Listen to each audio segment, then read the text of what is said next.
하나님은 살아계십니다. 살아계시다라는 것은 말씀으로 나에게 강하게 역사하신다라는 거예요. 그럼 그 말씀이 내 삶의 현장으로 나타나게 되어 있습니다. 오늘 오전에도 말씀드렸지만 우리가 지금 가정에서나 직장에서나 성도들과의 모임에서나 나타나는 나의 삶은, 나의 지금 현장에 맞닥뜨린 모든 삶은 내가 하나님과 어떠한 관계에 있느냐가 드러나게 돼 있어요. 보여지게 돼 있습니다. 여러분의 삶 가운데 오늘도 주신 이 하나님을 아는 이 귀한 시간이 되기를 바랍니다. 기독교와 다른 종교, 타 종교가 가장 큰 차이가 무엇이냐?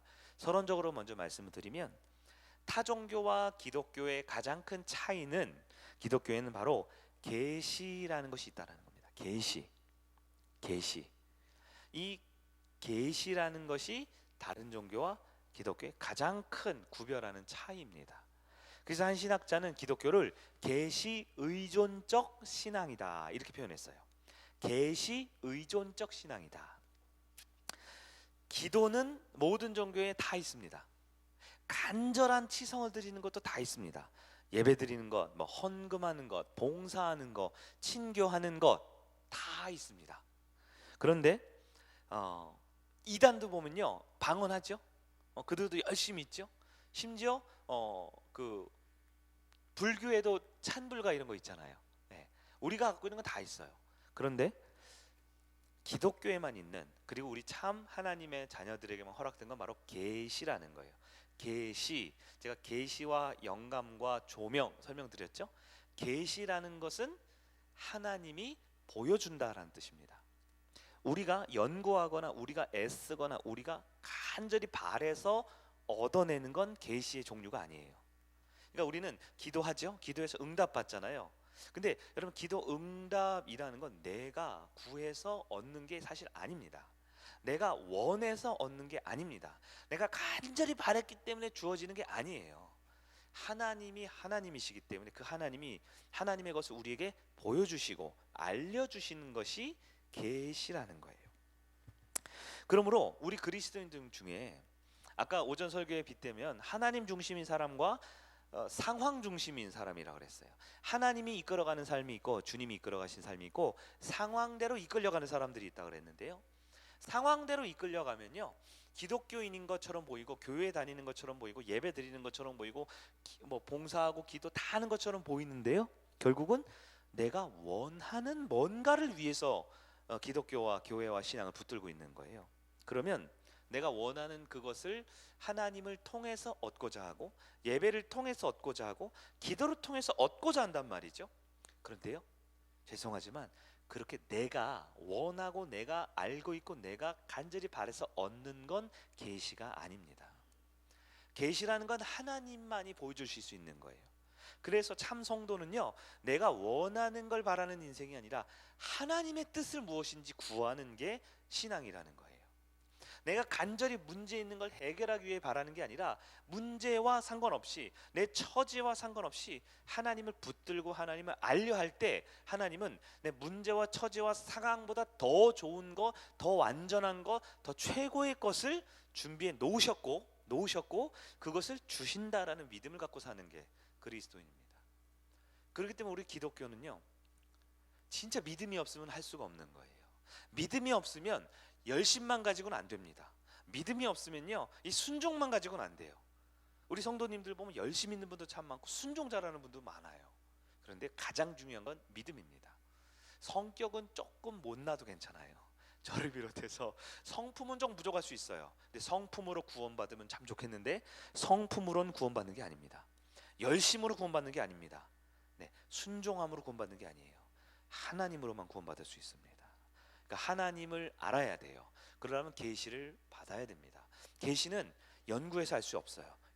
우리가 요나서 3장을 읽을 텐데요, 죄송하지만 요나서 3장을 100번 1000번 읽어도 모릅니다. 하나님을 아무리 많이 봐도 하나님의 심정이 안 보이고 하나님의 속성이 안 느껴지고 하나님의 방법을 깨달을 수가 없어요. 왜요?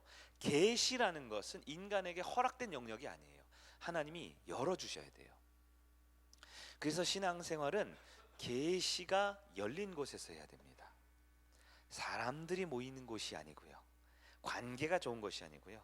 그건 얼마든지 세상에 여러 기관들이 있어요. 물론 교회는 관계도 좋아야 돼요. 봉사도 잘해야 되고요. 밥도 맛있어야 돼요. 오늘 밥 진짜 맛있었죠. 오랜만에. 물론 쌀이 좀 늦게 나왔지만 근데 배고프니까요 더 맛있는 것 같지 않아요? 교회 밥을 더 맛있게 해주려고 하나님이 밥을 전기를 좀 차단시켜 놓으신 것 같아. 그리고 약간 탄 냄새 났죠? 그러니까요 김치찌개가 더 맛있잖아요. 안 그래요? 그 탄 냄새를 뚫고 맛있는 김치찌개를 먹으면 더 맛있잖아요. 하나님이 살아있는 겁니다. 자, 요나서를 우리가 보면서 할 텐데요. 여러분 신앙생활은 계시를 의존해야 합니다. 하나님 보여주세요. 하나님 알려주세요. 하나님 말씀해주세요. 그러면 하나님은 하나님을 사모하고 기대하고 소망하는 사람에게 알려줍니다. 어떻게 해요? 그건 아는 사람만 알아요. 어떻게 좋은 걸 알려드릴 수가 없네. 네, 우리가 함께 이 하나님이 주시는 계시의 말씀을 이 김 목사의 음성이나 목소리나 태도나 그 지식에 마음을 두지 않고요. 하나님 중심에 딱 나를 향한 말씀을 기대하고 사모해 보세요. 꼭 필요한 말씀을 주실 줄 믿습니다. 자, 1절을 우리 한 번 더 다시 한번 읽어보겠습니다. 1절 시작. 여호와의 말씀이 두 번째로 요나에게 임하니라 이르시되. 자, 요나서 3편은 우리 하나님께서 우리에게 주시는 말씀 중에 하나인데요. 1절 말씀 보면 여호와의 말씀, 하나님의 말씀 요나에게 몇 번째로 임했어요? 두 번째로. 여러분 하나님이 보이십니까? 우리 하나님 어떤 분이세요? 두 번째로 임했대요. 여기서 우리 하나님은 하나님이 첫 번째로 임했죠. 여러분 생각해 보세요. 한 나라의 왕이 아무개야 이렇게 하거라 했는데 그렇게 안 했어요. 그러면 두 번째로 기회를 줍니까? 아니면 목이 댕강짠입니까?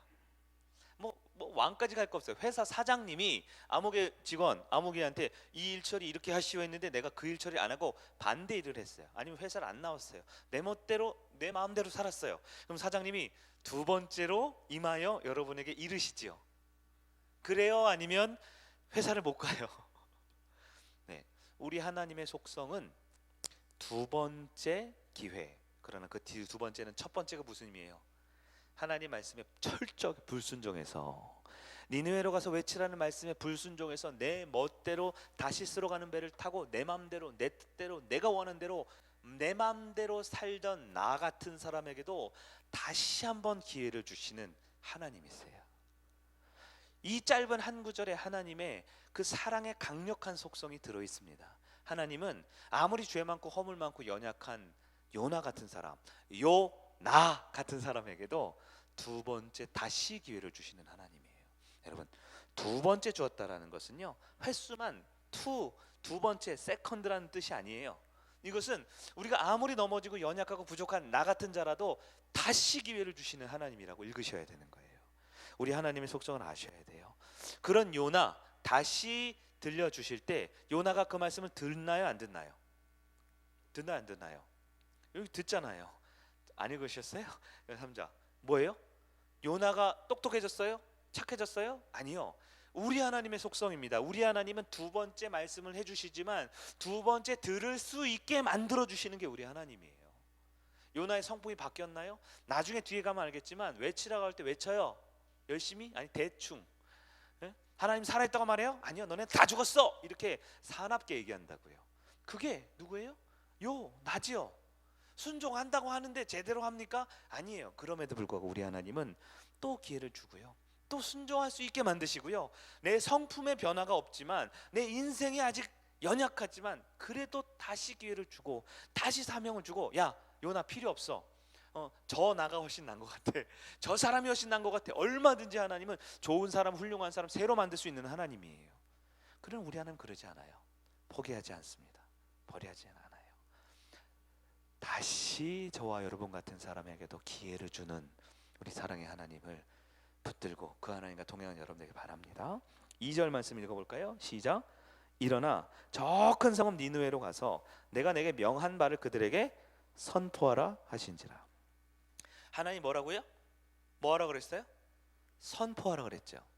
선포하라. 근데 여러분 하나님이 처음 얘기한 거예요? 두 번째 얘기한 거예요?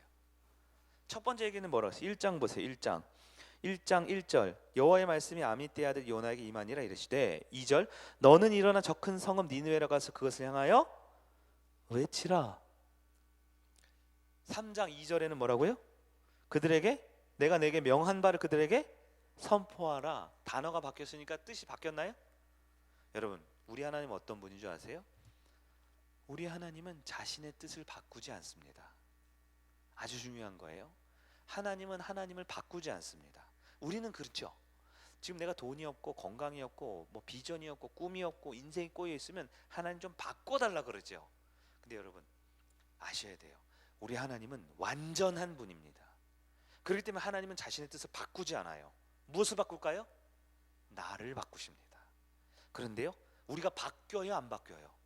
여러분 스스로를 보세요. 바뀌어요, 안 바뀌어요? 성격도 스타일도 바뀌어요, 안 바뀌어요? 안 바뀌죠? 그러니까 어떻게 해요? 맨날 누가 손해봐요? 하나님만 손해봐요. 또 기다리거든요. 또 은혜를 주시거든요. 또 기다리시거든요. 또 두 번째 기회를 주셔요. 언제까지? 바뀔 때까지. 그래서 우리의 환경을 바꿔주시고요, 우리의 상황을 바꿔주시고요, 내 감정과 마음과 믿음을 바꿔주세요. 그리고 전에는 죽었다 깨어나도 못할 것 같은 그 일을 하게 하시는 게 우리 하나님이세요. 하게 하신다는 거예요. 많은 성도들은 하나님을 못 보니까 그냥 내가 한 줄 알아요. 옛날에 못했는데 지금 이렇게 했어요. 나 변화된 것 같아. 나 믿음이 생긴 것 같아. 변화됐죠. 믿음이 생겼죠. 왜요? 하나님이 얼마나 속이 시커멓게 탈 정도로 기다리고 용서하고 사랑하고 또 말씀하셨을까요? 그러나 아무리 하나님이 사랑이 많아도 하나님은 완전한 분이기 때문에 꼭 기억하셔야 돼요. 하나님의 뜻은 바뀌지 않습니다. 하나님이 구원하고자 하는 자는 반드시 구원합니다. 계속 기다리고 계속 참고 계속 변화시키고 계속 은혜를 부어주시지요. 이제 우리가 해야 될 일은 무엇입니까? 내가 바뀌어야죠. 하나님의 뜻에 내가 맞출 수 있어야 되죠. 하나님 중심으로 바뀌어야죠. 언제까지 내 상황, 처지, 환경, 여건. 오늘 목장 모임 하셨어요? 목장 모임 할 때 여러분 목원들의 주제가 무엇나요? 여러분도 목원이고 목자니까 한번 생각해 보세요. 여러분 하나님 중심으로 갖고 말씀하셨나요? 아니면 또 여전히 내 환경, 내 처지, 내 여건 갖고 힘들다 어렵다 바쁘다 괴롭다 죽겠다 아이고 진짜 그러셨나요? 환경은 누구에게나 있어요. 상황은 누구에게나 있어요. 누구나 다 돈이 없고 누구나 다 건강이 없고 누구나 다 비전이 없고 누구나 다 힘들어요. 그 환경과 상황이 무시되는 게 아니에요. 그러나 하나님 중심이면 그 똑같은 환경과 상황에도 반응이 바뀌어야죠. 태도가 바뀌어야죠. 꿈이 바뀌고 인생이 바뀌어야죠. 그러려고 예수 믿고 신앙생활하는 거 아니에요? 어제도 힘든 거 오늘도 힘들고 내일도 힘들 거라고 말하는 게 신앙생활인가요? 왜 우리는 안 바뀌냐 이거예요. 그러나 여러분 우리 하나님은 지독할 정도로 기다리시고 우리를 바뀌게 만들어주시는 하나님이세요.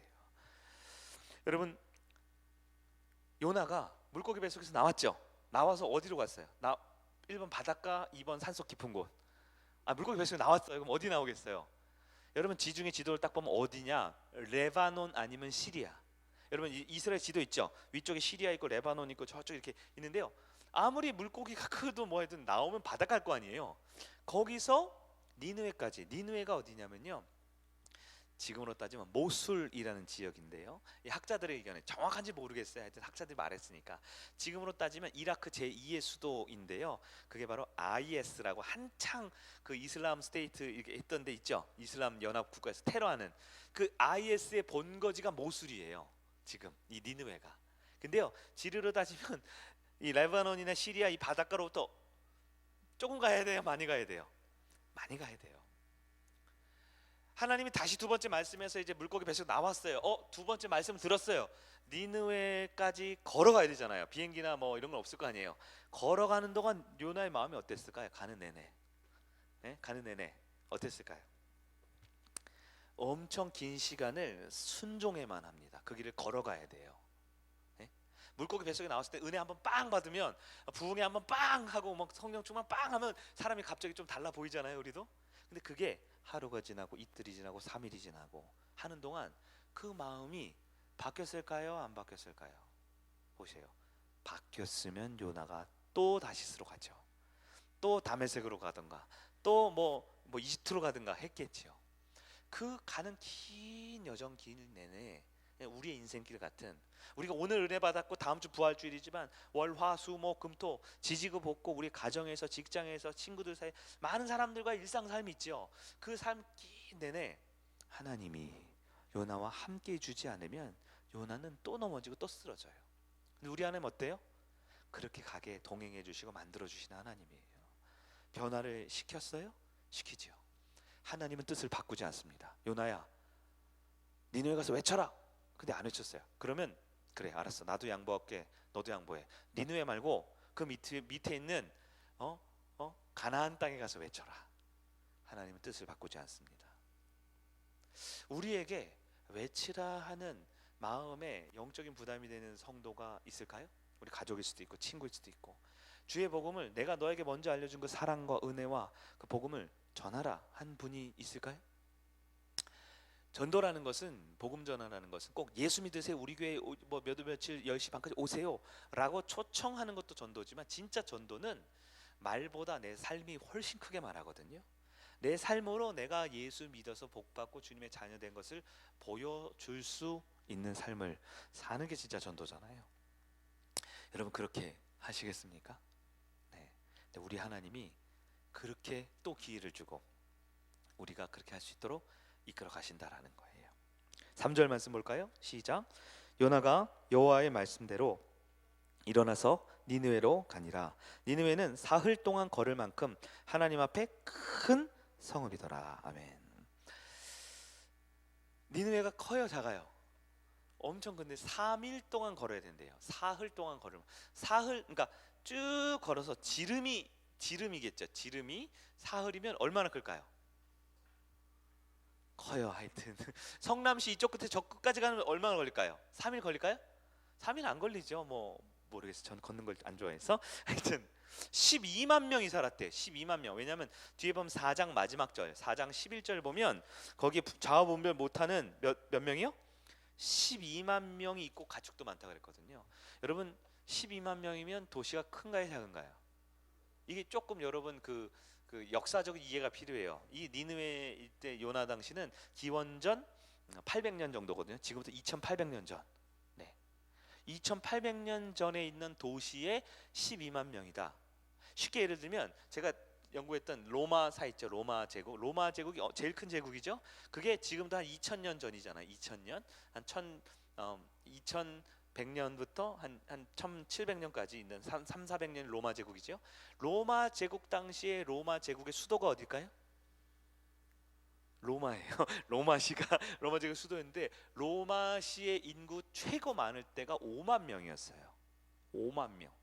전 세계 가장 큰 제국 로마 제국의 로마 시티가 5만 명이었다고요. 근데 이 당시 아수르 제국에 있는 수도 니느웨에 12만 명이 살았대요.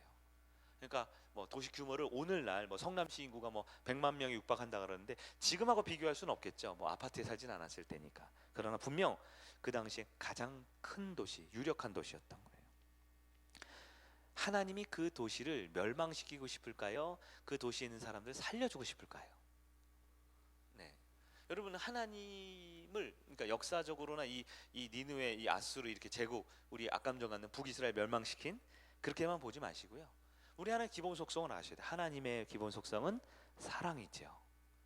그들을 살려주고 싶은 게 우리 하나님이에요. 그럼 여러분 주변에 있는 사람들 한번 보세요. 여러분 주변에 있는 그 영혼들을 하나님은 살려주고 싶을까요? 죽여버리고 싶을까요? 우리 하나님의 기본적인 속성을 먼저 이해할 필요가 있어요. 나는 밉죠. 요나도 미워했다니까요. 아수르 얼마나 밉냐면 선지자직 버리고, 고향 버리고, 언어 버리고, 인생 버리고 다시스 스페인으로 가가지고 제2의 인생 살 정도로 미운 거예요. 우리로 따지면 한창 일제강점기 시대의 일본 같은, 지금도 별로 감정이 좋지 않지만 가장 안 좋은 시대에 우리의 적국 같은 그런 미운 마음이 있단 말이에요. 근데 여러분 주변에 있는 사람들 얼마나 미우세요? 마음에 안 드는 분도 있고 미운 분도 있죠. 또 가족들 중에서도 미운 분들도 있죠. 그래서 여러분 아셔야 돼요. 하나님은 그들을 사랑하고 있습니다. 그리고 나에게 그들에 가서 외치라고 말하고 있어요.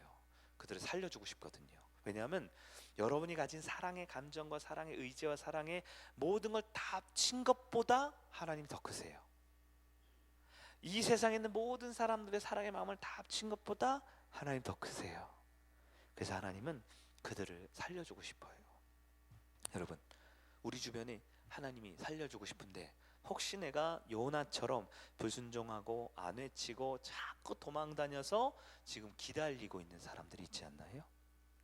아무리 복음이 전하기 어려운 시대라고 하지만 여러분, 전도가 어려운 시대가 아니고요, 전도를 안 하는 시대가 아닙니까? 예수 믿고 교회 다니기 어려운 시대가 아니라 바로 예수 믿는 우리가 그 사랑을 안 나눠주는 시대가 아닐까요? 네, 오늘 요나의 말씀을 통해 나를 향해 주시는 말씀 한번 더 점검해 볼게요. 우리 4절 읽어보겠습니다. 4절 시작. 요나가 그 성읍에 들어가서 하루 동안 다니며 외쳐 이르되 40일이 지나면 니느웨가 무너지리라 하였더니. 아멘. 전 이 말씀을 보면서 참 요나가 진짜 요나 같은 놈이구나라는 생각이 들어요. 요나 선지자라고 말하기도 좀 그래요. 왜요? 자, 며칠 거리라 그랬어요? 그 성읍이 걸어가면 3일 거리죠. 그냥 직선으로 가도 3일인데 요나가 며칠 동안 외쳤어요? 유대인에게 하루는 해 뜨고 해 지면 하루예요. 그렇죠? 그러니까 어떤 느낌이 드세요? 분명 직전에 3일 기간은 엄청 큰 12만 명인데 하루를 외쳤어요. 하루. 요나가 최선을 다한 것 같아요? 아니면 최소한의 의무만 한 것 같아요? 네? 최선을 다했어요? 네, 하루만 외쳤다니까요. 그리고 외친 내용이 뭐예요? 하나님이 살아있다 그랬어요? 예수님이 사랑이라 그랬어요? 예수 믿고 구원받으라 그랬어요? 읽어보세요. 40일 지나면 너네 다 죽어. 저주를 선포했다는 거예요. 하루 동안. 하루 동안, 고작 하루 동안 너네 이제 끝났어. 이제 다 죽었어. 이제 우리 하나님 너네 다 죽일 거야 라고 외쳤다라는 거예요. 저는 이 말씀을 보면서 요나가 성품이 변화가 됐어요, 안 됐어요? 네. 우리 얘기예요. 우리가 예수 믿는다고 성품이 변화가 되든가요? 네? 많은 사람이 예수 믿으면 완전 인생 막 그냥 천지개벽하는 줄 아는데요, 거울을 보세요. 거울을. 저도 보면 깜짝깜짝 놀라요. 이게 누구야? 이게 지금 목사가 설교하는 거야? 마귀 새끼가 설교하는 거야? 우리는 잘 안 변합니다. 성경은 예수 믿으면 완전히 내가 천사표가 됐다는 얘기가 아니고요, 안 변하고 끝까지 이기적이고 교만한 나 같은 사람도 끝까지 사랑하는 하나님 얘기예요. 요나가 딱 하루 동안 외쳐요. 하루 동안 다 죽었다고. 세상을 향해, 미운 사람을 향해 외치는데요, 얼마나 미웠는지 우리 지난번에 좀 오래됐지만 기억나시죠? 1장 2장 얼마나 미웠어요. 그러니까 대충 전한 거예요. 그리고 이제 너네 다 죽었다고 전한 거예요. 근데요, 하나님은 그 과정을 통해서 역사하세요. 이게 하나님이에요. 성경을 통해서 내 모습을 보고 내 삶을 보는 것보다 더 중요한 건 하나님을 아는 겁니다. 우리 하나님 역사가 어떤지요. 그렇게 비협조적이고 그렇게 태도도 별로고 그렇게 불성실한 요나를 기어코 갖다가 넣어서 요나가 외쳤더니요, 그 성읍을 바꾸시는 거예요. 여러분, 믿음 있어서 목사하고, 영적으로 순종자라고 능력 있어서 장로님, 권사님, 집사님 하면 누가 할 수 있습니까? 일단 저는 안 될 것 같아요. 근데 우리 하나님 어떤 줄 아세요? 못하니까 저 같은 사람을 말씀 사역자로 세우고요, 부족하니까 우리 같은 사람들을 주님의 전을 불러서 예수쟁이 만들어주고 있는 거예요. 그리고 우리 모습 여전히 부족하지만 우리 같은 사람을 통해 여전히 복음이 전파되고 여전히 그 가운데서 생명이 살아나고 여전히 그러면서 하나님 나라가 확장되어 가는 거예요. 완성될 나라는 예수님이 주인된 그 완성될 영원한 나라겠죠. 그때까지는 우리는 여전히 불완전하고 여전히 부족하고요, 여전히 못난 사람들입니다. 5절 말씀 한번 볼까요? 5절 시작. 니느웨 사람들이 하나님을 믿고 금식을 선포하고 높고 낮은 자를 막론하고 굵은 베옷을 입은지라.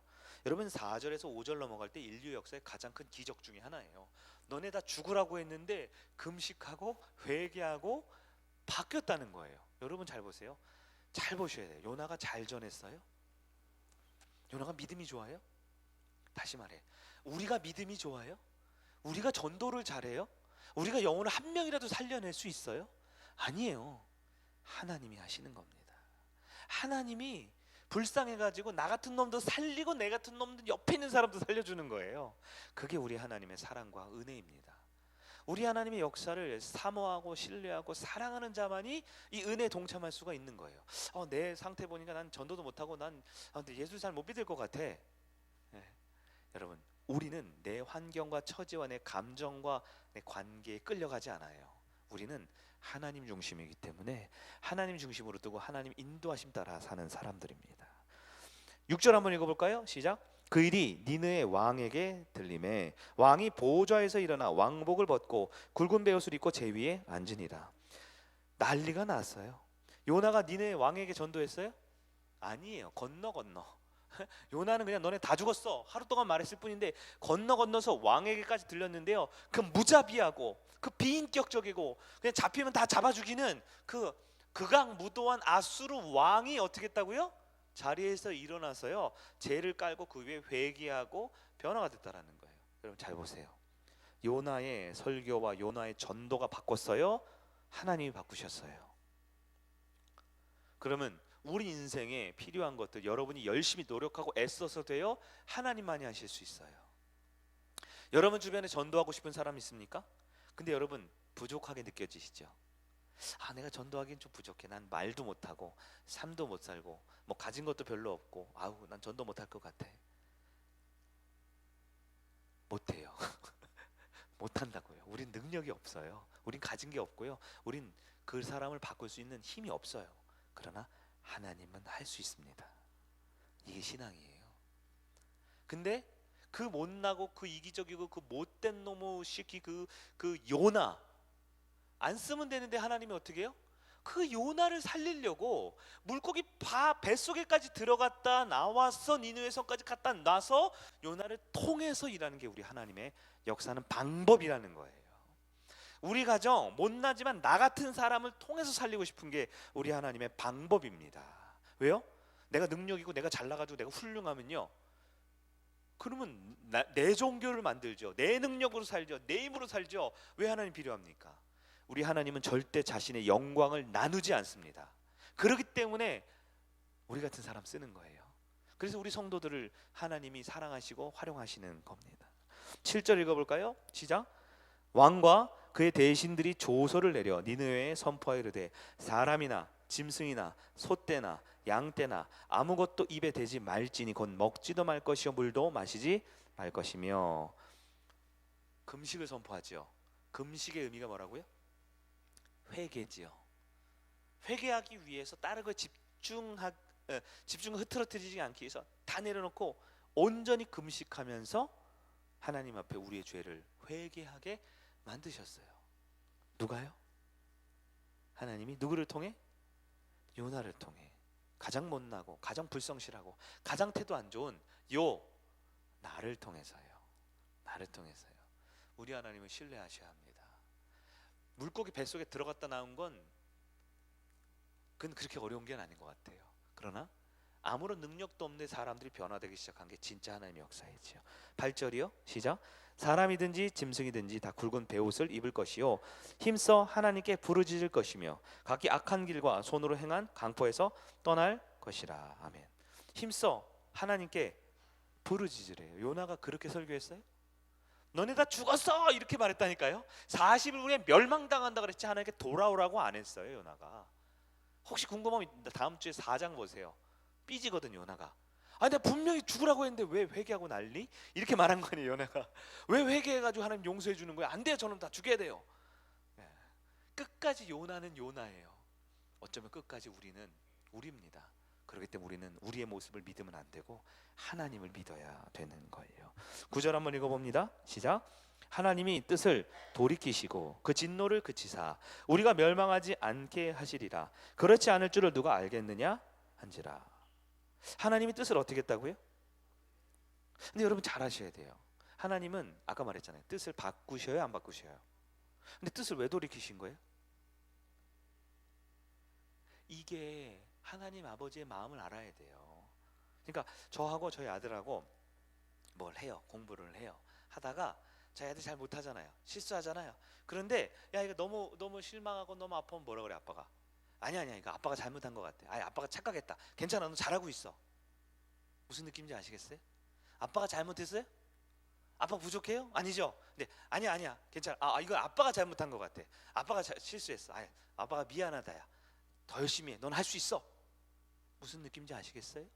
하나님은 잘못되지 않아요. 하나님 뜻을 바꾸지 않아요. 근데 저와 여러분, 이 시대의 요나인 우리를 위해서 3장 9절에 써줬어요. 하나님이 잘못했다고, 하나님이 뜻을 바꾼다고. 하나님의 완전한 속성상 바꿀 수 없는 하나님이 내가 잘못했다고 말씀하시는 거예요. 왜요? 이 시대인 요나인 우리를 살려주려고. 우리에게 그래, 그러면 너 주변에 있는 사람도 진짜 못되고 나쁜 사람이지, 아우 너 힘들겠다 야, 근데 너 한번 해볼래? 그래서 내가 이렇게 했더니 그 사람들이 변화되고 예수 믿고 구원받아요. 야, 내가 잘못 생각했다. 네가 맞았어. 네 전도 잘했다 야. 나는 도저히 저 사람들 구원 못 시킬 것 같았는데 너가 전도해서 된 거야. 너가 열심히 봉사해서 우리 성육교회가 부흥한 거야. 너가 열심히 예수 믿어서 너네 가정 복 받는 거야 라고 우리 하나님이 완전한 그분께 당신이 잘못했다고 말씀해 주시는 아버지 같은 사랑의 하나님이신 거예요. 우리 하나님께서는 심지어 짐승이나 소떼나 양떼도 금식시키셨대요. 얘네는 무슨 잘못이 있을까요? 우리 하나님이 얼마나 강력하게 그 은혜를 주시는지. 이때 사탄 마귀는 뭐였을까요? 아까 말했죠. 사탄 마귀는 하나님을 못 흔들어요. 진리를 못 흔들어요. 하나님이 은혜를 쏟아 부어 주실 때 못 막아요. 그거를 성령 충만해 가지고 주님 바라볼 때 그걸 못 막아요. 그런데 뭐가 필요해요? 마귀는 사람은 흔들 수 있잖아요. 복잡하지. 사람은 나를 흔들어요. 사탄은 나를 흔들기 때문에 내가 하나님을 붙들든 진리를 붙들든 은혜를 붙들든 성령 충만을 붙들면 마귀는 우리를 못 건드는 거예요. 하나님이 요나는 어때요? 요나는 엉망진창인 사람이지요. 근데 어떻게 해요? 하나님을 보게 했어요. 네? 진리를 붙들게 했어요.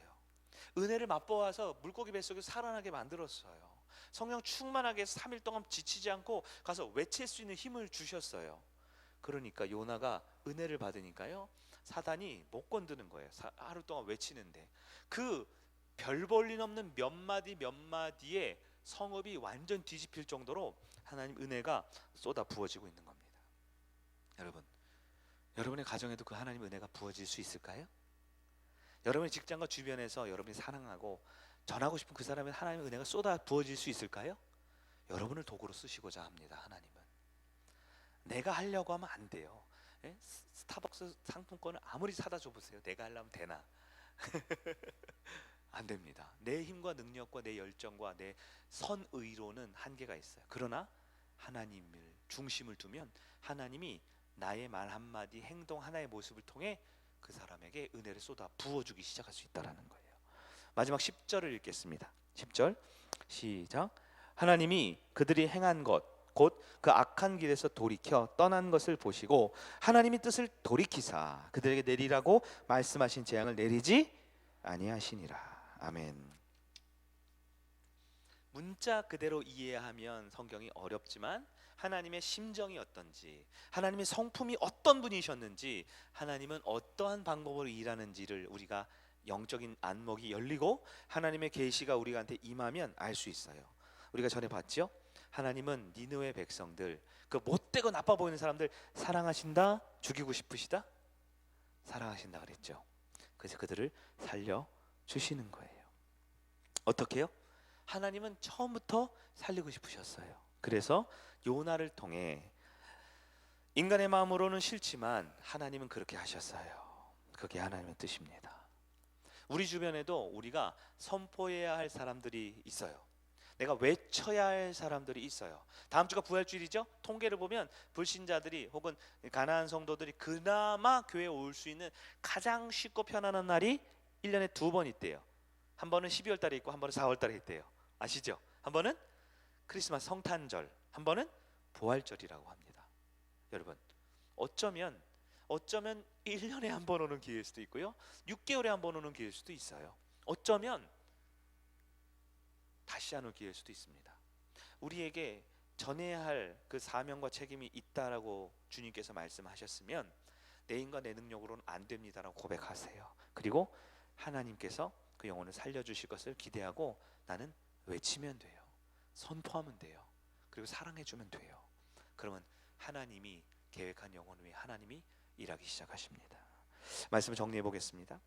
오늘 본문에서 하나님은 우리를 외치게 하시는 하나님이셨어요.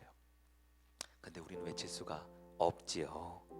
니느웨가 싫거든요. 우리 가족이 싫고 내 직장이 싫고 내 주변 환경이 참 답답하고 화가 나고 마음에 안 들거든요.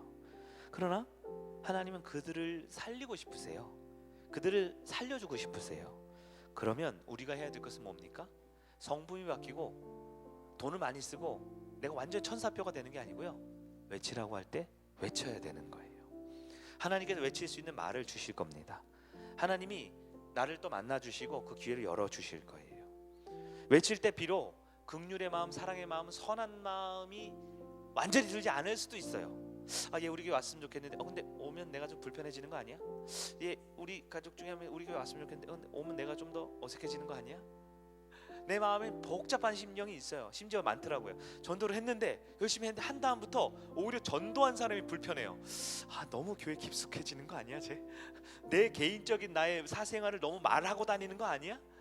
어쩌면 우리는 한 사람을 대할 때 너무 내 상황과 처지가 너무 강력하게 작용하기 때문에 이 영혼을 살리고 싶은 건지 또 어떻게 안 나왔으면 하는 건지, 또 교회 내가 전도했는데 한 1년 2년 다니다가 또 그 친구가 믿음 좋고 잘 나가면 또 괜히 또 샘나고 야 큰 교회 가봐 그게 이게만 교회냐? 너 집 가까운 교회 있잖아 할 수도 있고. 어때요?